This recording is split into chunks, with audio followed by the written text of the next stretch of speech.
Joining us now on the line from Baltimore, Maryland, Steve Hanke. He is professor of applied economics at Johns Hopkins University and a senior fellow at the Cato Institute. And Professor Hanke, as I welcome you to the program, I want to start by reading something that you recently wrote in Forbes magazine. It goes like this: in the absence of good official numbers, I've developed my own hyperinflation index for Zimbabwe. I derive it from market-based price data starting in January 2007. The index tells us that Zimbabwe's inflation rate recently peaked at 80 billion% a month. That means around 6.5 quindecillion novemdecillion% a year, or 65 followed by 107 zeros. Now, I'm not sure the mind can actually contemplate a number that big, so can you help put that into a bit of perspective for us? Well, it is difficult. It took me a while to do the calculation and get all the zeros in there, but Steve, you can think of this in terms of the price level doubling in a little more than one day. Less than 25 hours, you'd have a price level that would be doubling. Obvious question, how does that happen? It's literally a matter of a central bank running the printing press overtime. And the process really works like this, Steve. The government is spending a lot more money than it's taking in terms of revenue, tax revenue.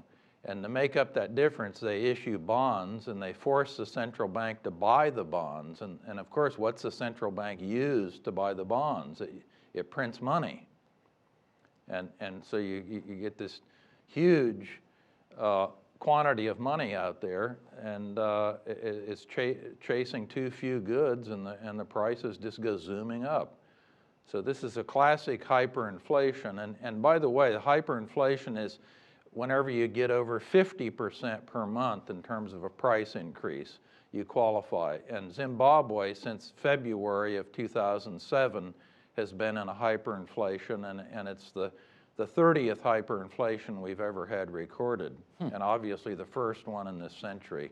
I know that in this country, for example, if inflation starts to nudge over 2%, which is where lawmakers have tried to keep it pegged for years and years, and financial officials and so on, people get a little excited.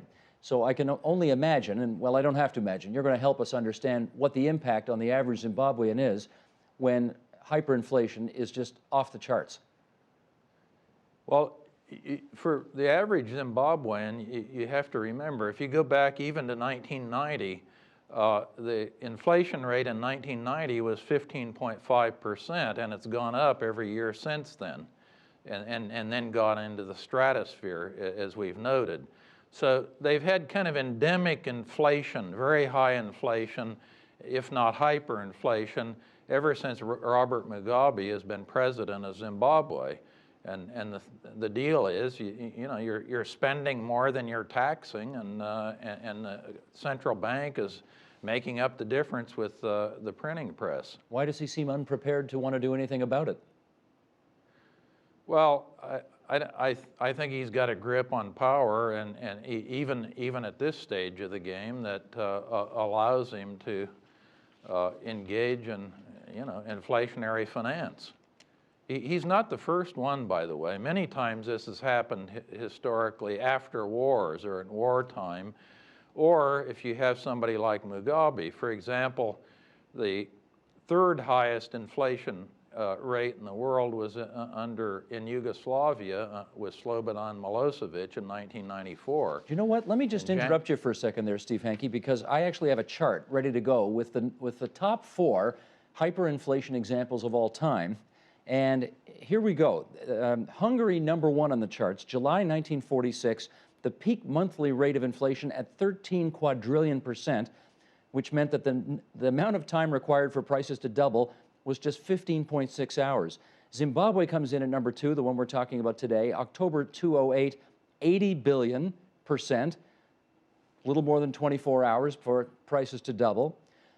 The former Yugoslavia, as you pointed out, January of 1994, 313 million%, the peak of inflation, taking about 1.4 days for prices to double. And then the one I guess most people know and remember was Germany, October 1923, the peak monthly rate of inflation almost 30,000%, requiring 3.7 days for prices to double.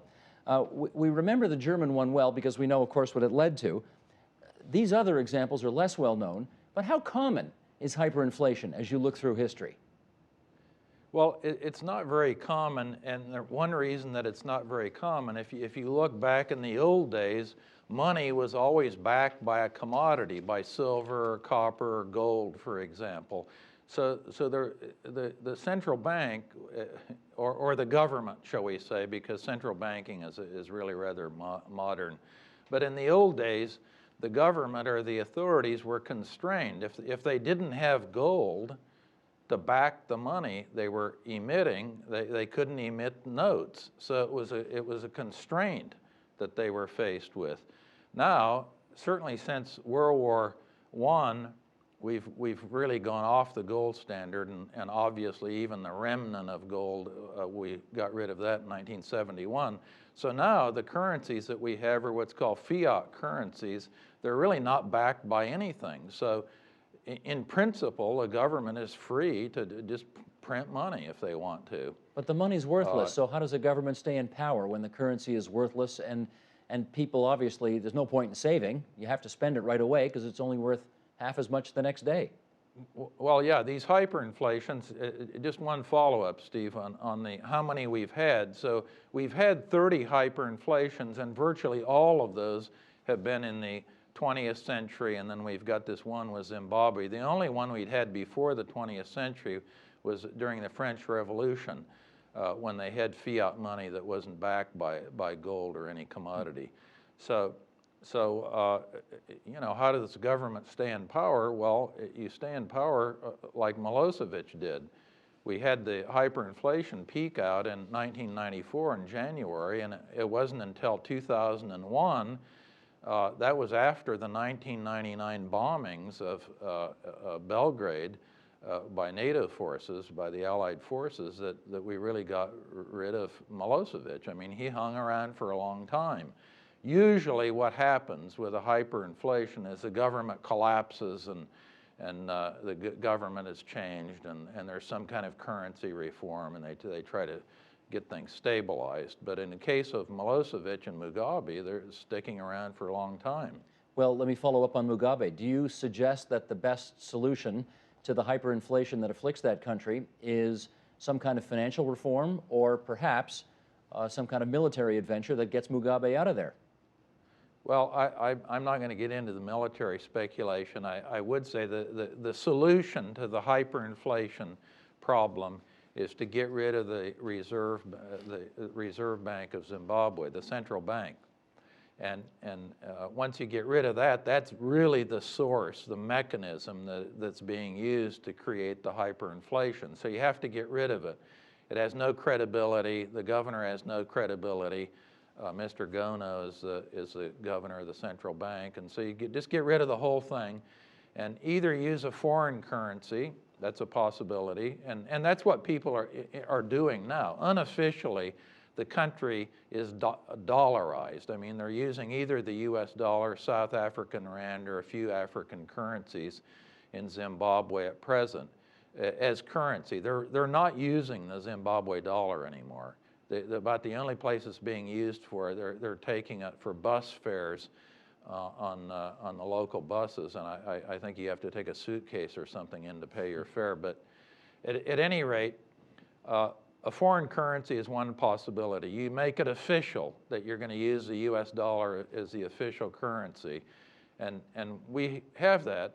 I mean, for over 100 years we've had it in Panama, but in 2000, Ecuador dollarized itself, got rid of its local currency. In 2001, El Salvador did, and there are a variety of countries that use foreign currencies. The second option would be to just have private money, and they've had this in Zimbabwe before. In the old days, private banks issued notes, and those notes, the money, bills, were backed by gold. So that's an option, private money. And the third option is what's called a currency board. And a currency board is where you emit a local money, like the Zimbabwe dollar, and this money is freely convertible and fully convertible to an anchor currency at a fixed exchange rate. So let's say the anchor currency was the US dollar and the exchange rate was 1-to-1, then every Zimbabwe dollar produced by the currency board would be backed 100% with the US dollar and would trade at an exchange rate of 1-to-1. So in principle, under that system, the Zimbabwe dollar would be as good as a US dollar. I know you've made the comparison to the US dollar, but I think Robert Mugabe has talked about using South Africa's rand as a currency by which to match his. What do you think of that idea? That's certainly a possibility. In my book on this topic, I laid out all these three menus, items on the menu, and said, take your pick. The main thing is to get rid of the central bank in Zimbabwe and use either private money, the South African rand, the US dollar. The US dollar seems to be actually the preferred currency on the street in Zimbabwe. And my recommendation always is to use what people are unofficially using anyway. If you're going to make a foreign currency official, use what people have already expressed their preferences for. So it looks like the US dollar is what they really go for. But I don't have any problem with the South African rand. I see. As you look at examples through history, how long, generally speaking, does it take to basically lift this sinking ship up out of the ocean? It's really rather remarkable how fast it can be done. In 1996, they started hyperinflating in Bulgaria. And I assumed the responsibility of becoming the president's advisor in early 1997. And in July, we put in one of these currency boards where they issue a Bulgarian lev, and in those days it was backed by German Deutschmark 100% and traded at a fixed exchange rate. And within 30 days, the interest rates actually were down to single-digit numbers, and the inflation had completely collapsed, and the economy started booming. So roughly, my experience has been you're talking about rather short time periods, maybe 30 days. I mean, these things turn around on a dime. Having said that, you look at this country and they have a complete and utter economic collapse. They have a dictatorship that many people observe that Mr. Mugabe has essentially lost his mind. They have a cholera epidemic. They have a collapse of healthcare and sanitation and education. This is as pretty close, I guess, to a failed state as you get in the world. One wonders whether, even if it does happen quickly, it will be too late to help the citizens of this country. What's your view on that? I think it'll help them almost immediately. If you're turning something around in, let's say, 30 to 90 days, the country has a huge potential. It used to be, in the old days, an extremely productive economy and quite advanced by standards of the day. And so I think foreign investment and basically economic prosperity would be almost right around the corner. You're starting with such a low base, Steve, that almost anything is going to lead to improvement by leaps and bounds. Okay. Steve Hanke, we thank you for joining us on the line from Baltimore, Maryland. It's good to meet you tonight. Good to see you, Steve. Night.